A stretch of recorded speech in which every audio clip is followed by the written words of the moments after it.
Assalamualaikum warahmatullahi wabarakatuh, sahabat bening. Jumpa lagi dengan aku, Sarah Balkis. Pada kesempatan kali ini, aku akan mengulas sebuah buku yang cocok banget buat orang-orang yang sedang berusaha move on, sedang berbenah banyak hal, tapi masih stagnan gitu aja. Move on? Move on yang bagaimanakah? Jadi mari kita move, silahkan disimak ulasan sebuah buku yang berjudul On. Nyalakan! Buku berjudul On ini ditulis oleh Pak Jamil Azaini, seorang trainer dan motivator dengan Bu Sophie Beatrix sebagai co-writer. Buku ini diterbitkan oleh Mizania dengan spesifikasinya softcover berjumlah halaman sekitar 236 atau 280 halaman. Jadi, bergantung buku cetakan keberapa atau edisi keberapa yang kita baca. Buku ini sudah dicetak berkali-kali. Ada beberapa macam sampul buat tiap edisi. Oke, selanjutnya isi buku ini. Sesuai tagline, buku ini mengajak kita buat move yourself, move on. Move on itu kan bergerak atau berpindah. Tapi sebenarnya bukan asal gerak atau pindah loh teman-teman. Dijelaskan dalam buku ini, move on adalah bergerak, berpindah dari sebuah situasi ke situasi yang lainnya. Perpindahannya ini adalah perpindahan ke arah yang lebih tinggi, berkelas, bermartabat, alias lebih baik. Nah, apa kita semua harus move on sepanjang hidup kita? Gimana kalau kita enjoy, gak ada masalah, cocok aja, atau nyaman-nyaman aja sama keadaan kita saat ini? Apakah harus move on? Kita harus tetap move on. Kenapa kita harus move on kalau kita oke-oke aja? Karena waktu terus berjalan, bumi terus berputar, dunia terus berubah, zaman terus berkembang. Kita harus terus bergerak agar tidak tertinggal dan merugi. Perlu diingat, ciri hidup itu bertumbuh dan berkembang. Tumbuh, berkembang.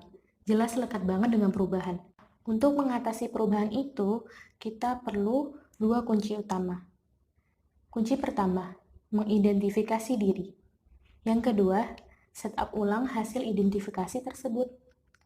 Dua hal ini harus terpenuhi agar tercapai move on yang baik, move on dengan cara yang tepat. Apa yang perlu kita identifikasi dari diri untuk move on? Ada 4 hal. Yang pertama, vision. Yang kedua, action. Yang ketiga, passion. Yang keempat, collaboration. Vision. Disampaikan bahwa visi ini menentukan arah hidup. Ia seperti kompas, berkaitan dengan jalan yang akan kita pilih. Visi ini adalah martabat tingkat pertama bagi manusia. Karena tanpa visi yang jelas, akan sangat sulit di kemudian hari kita dapat menjadi manusia yang bermartabat. Kedua, action. Aksi yang sejalan dengan visi menjadikan semua hal yang kita lakukan ada maknanya. Vision memberikan arah dan jalan. Action membuktikan bahwa kita memang sedang bergerak melaksanakan visi kita. Action yang baik dan tepat adalah dengan bekerja keras, cerdas, dan ikhlas. Kerja keras ialah menjemput rezeki.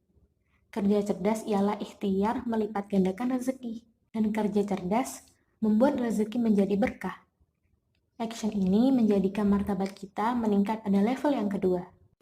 Yang ketiga, passion. Passion ini bukan sekedar suka atau jatuh cinta, tapi juga bangun cinta dalam setiap hal yang menjadi perhatian kita. Kemudi passion adalah to be. To be, di mana kita tahu tujuan kita tahu mau menjadi apa. Keinginan ini dikaitkan dengan proses untuk mengejar prestasi dengan memanfaatkan passion yang kita miliki. Orang-orang yang aktivitasnya sejalan dengan passionnya, martabatnya akan meningkat. Passion ini ditempatkan pada level martabat ketiga. Keempat, collaboration. Orang yang sudah pada tahap berkolaborasi, bekerja sama, berjamaah, ia sudah tidak hanya memikirkan manfaat bagi diri sendiri, tapi juga bagi orang lain. Kebermanfaatan yang lebih luas lagi. Inilah martabat tertinggi. Review buku dan psikologi Islam. Berhubung dengan move on yang dibahas dalam buku ini, aku pikir cocok kalau kita ulas dengan teori motivasi dalam psikologi.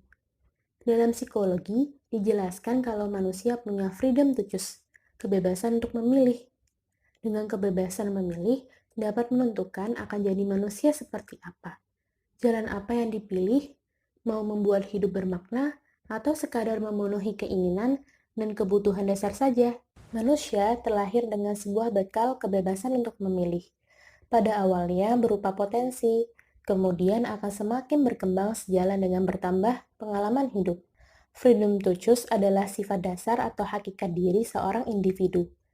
Jadi, bisa kita bilang, freedom to choose ini adalah titik sentral kehidupan psikologi seseorang yang mana akan selalu berperan dalam perilaku yang termotivasi. Dengan freedom to choose ini, kita bisa milih mau stuck, action yang sekadarnya aja di tiap aktivitas dalam hidup kita, atau bahkan kita move ke tingkat yang lebih rendah. Nah, move yang seperti ini adalah move yang tidak tepat.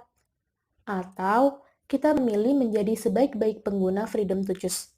Dengan kita memilih move ourselves, move on dengan usaha terbaik, mengusahakan sebaik-baik vision, action, passion, dan collaboration. Memberikan pergerakan dan perubahan yang terbaik dalam diri kita, dalam kehidupan kita.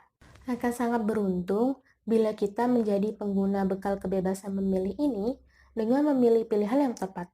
Menjadi seorang muslim yang selalu melakukan usaha yang terbaik dalam kehidupan di bumi ini. Memahami apa tujuan penciptaan manusia dan menjalankannya sebelum kita kembali kepada Allah. Sebagaimana Quran Surat Hud ayat 7 dan Al-Mulk ayat 2. Liyabluwakum ayyukum ahsanu amala. Ahsanu amala adalah sebaik-baik move. Karena bagaimanapun, pilihan-pilihan kita di dunia akan diminta pertanggungjawabannya. Freedom to choose bagi kita para manusia, khalifah di buminya, tentu disertai konsekuensi dan tanggung jawab. Pilihlah dengan bijak dan mulailah berubah.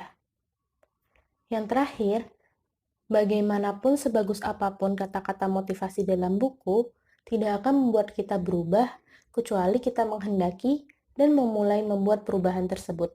Mohon pada Allah agar kita dikaruniakan hidayah, diberikan kekuatan, dan keridhaan atas perubahan-perubahan baik yang sedang kita usahakan. Move yourself, move to Allah. Sekian, semoga bermanfaat dan semoga menyebar semangat perbaikan. Terima kasih. Wassalamualaikum warahmatullahi wabarakatuh.